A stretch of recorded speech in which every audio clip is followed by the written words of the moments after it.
ဗိုလ်ထိုင်နာတဲ့ကလေးထွက်ကြသွားတာကိုထိတ်လန့်ပြီးကလေးကိုထားကထွက်ပြေးခဲ့တဲ့မိခင်မင်္ဂလာပါပြည်သက်ကြီးတို့ရေ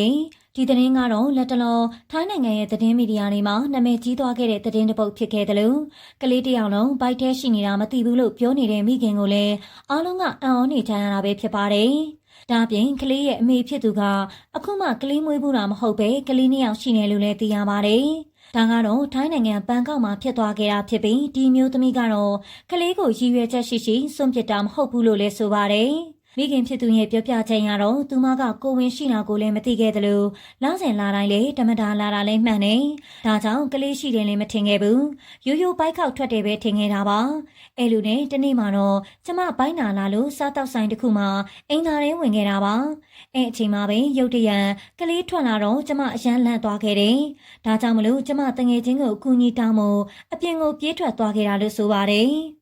သူမအပြင်ထွက်သွားချိန်မှာထဲကအခြားမျိုးသမီးတစ်ယောက်ကတွေ့သွားခဲ့ပြီးဘေးကလူတွေကိုအော်ဟစ်ကူညီတောင်းခဲ့တာဖြစ်ပါတယ်။ဒီလိုနဲ့ကလေးရဲ့မိခင်ကိုစုံစမ်းချိန်မှာမိခင်ကိုသိခဲ့ရတာပဲဖြစ်ပါတယ်။ဒါကြောင့်မိခင်ဖြစ်သူထိုင်းမျိုးသမီးကသူမကိုသူမတတိမထားမိပဲစားတောက်ဆိုင်ရဲ့အိမ်သားတစ်ခုမှကလေးမွေးထွက်ကြသွားတယ်။သူမကိုယ်တိုင်ကကလေးကိုတမင်တကာပြစ်ဖို့မရည်ရွယ်ပါဘူး။ကလေးမွေးထွက်ကြသွားတာတကယ်တတိမထားမိလို့သူမကိုယ်တိုင်ပြောပါတယ်။ဒါပေမဲ့လည်းတာဝန်ရှိသူတချို့ကတော့ကလေးကကံကောင်းလို့သာဘာမှမဖြစ်တာဖြစ်ပြီးရေဆွဲချပြီးကလေးကိုရည်ရွယ်ချက်ရှိထားခဲ့တာကိုလည်းသိတာနေခဲ့ပါတယ်။ဒါကြောင့်တချို့ကတော့ကလေးရှိတာမသိဘဲနေရအောင်ဘိုက်ထဲမှာကလေးကတစ်ချိန်တစ်ခါမှမလုပ်ဘဲနေနေလို့လားမသိဘဲမွေးတယ်ဆိုတော့လက်ခံပေးလို့မရဘူး။ကလေးကအသေးလေးမှမဟုတ်တာမသိလို့ဆိုရင်လေအော်ခေါ်လေအပြင်ကလူတွေကိုအခုညီလန်းတောင်းရမှာလေအခုလိုမသိပဲရလို့ကိုဆိုဝမ်းသာလို့ကောက်ချင်မိမှာအခုဟာကတည်င်းသေးချာနားထောင်ကြည့်တော့လေအပြိုလဲမဟုတ်ဘူးပိုက်ကြီးတာမသိဘူးဆိုအခုကလေးအိမ်သားထဲမှာမွေတော့ဘာလို့ထွက်ပြေးလဲကလေးကိုယူသွားရမယ်လေအခုညီတောင်းရမယ်လေပထမကလေးလေးမွေးဘူးတယ်ဆိုတော့မင်းကလေးချင်းကိုချင်းမစားလို့မဟုတ်ပါဘူးလက်ရှိပေါင်းနေတဲ့လင်းနဲ့မရလို့လားမသိစရာမရှိပါဘူးကလေးမွေးဘူးတဲ့သူဆိုပိုလို့တောင်သိရမယ်ကိုဝင်ရှိရင်တာမန်လူနဲ့မှမတူတ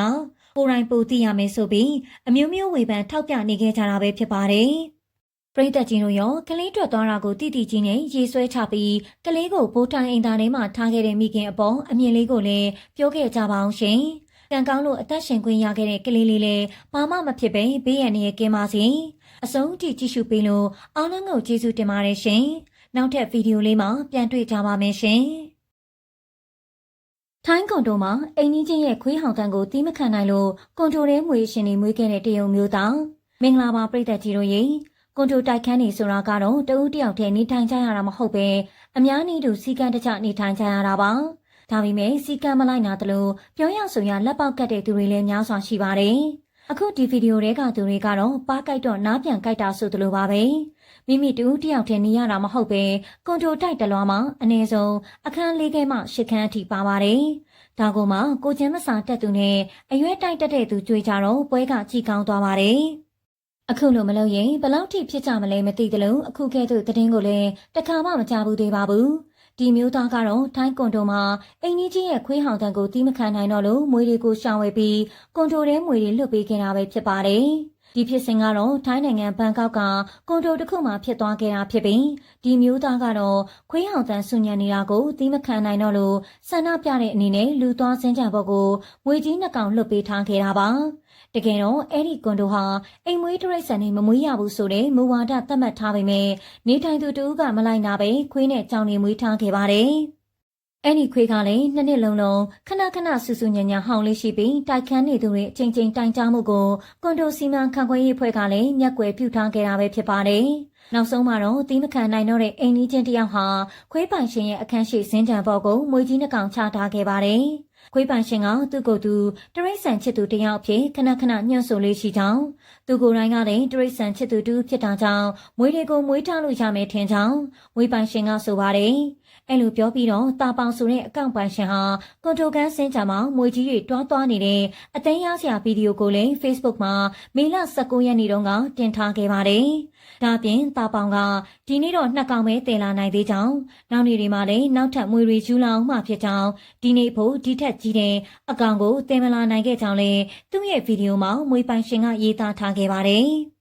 အဲ့ဒီမွေတွေကိုသူဘယ်နေရာကရှာလာတယ်လဲတော့မသိရသေးပါဘူး။ဒါပေမဲ့သူ့ရဲ့လုပ်ရဟာကွန်တိုထဲမှာအုံအော်တောင်းနေဖြစ်သွားစေခဲ့ပါတယ်။ဒါနဲ့မကသေးပဲသူတင်ထားခဲ့တဲ့ဗီဒီယိုဟာလည်းလူမှုကွန်ရက်သုံးဆသူတွေကြားမှာလူပြောများပြီးပြန့်နှံ့သွားပါတယ်။တချို့ကအမွေတွေကိုကွန်တိုထဲယူလာခဲ့တယ်ဆိုတာဟာလုံခြုံရေးရမဖြစ်တဲ့လုပ်ရလို့ဝေဖန်ကြပါတယ်။တချို့ကလည်းကွန်တိုစီမံခန့်ခွဲသူတွေရဲ့ကင်တွယ်မှုညံ့ဖျင်းတာကိုအပြစ်တင်ခဲ့ကြပါတယ်။တယောက်ကတော့ကွန်တိုတာဝန်ရှိသူတွေအနေနဲ့ခွေးပိုင်ရှင်ကိုအရေးမယူပဲမွေတွေခေါ်လာတဲ့ကိစ္စကိုပဲပြဿနာသွားရှာမယ်ဆိုရင်နောက်တနေ့ကျမွေတွေကသူတို့ရဲ့ရုံးခန်းထဲရောက်နေလိမ့်မယ်လို့အရှုံးဖောက်ခဲ့ပါတယ်။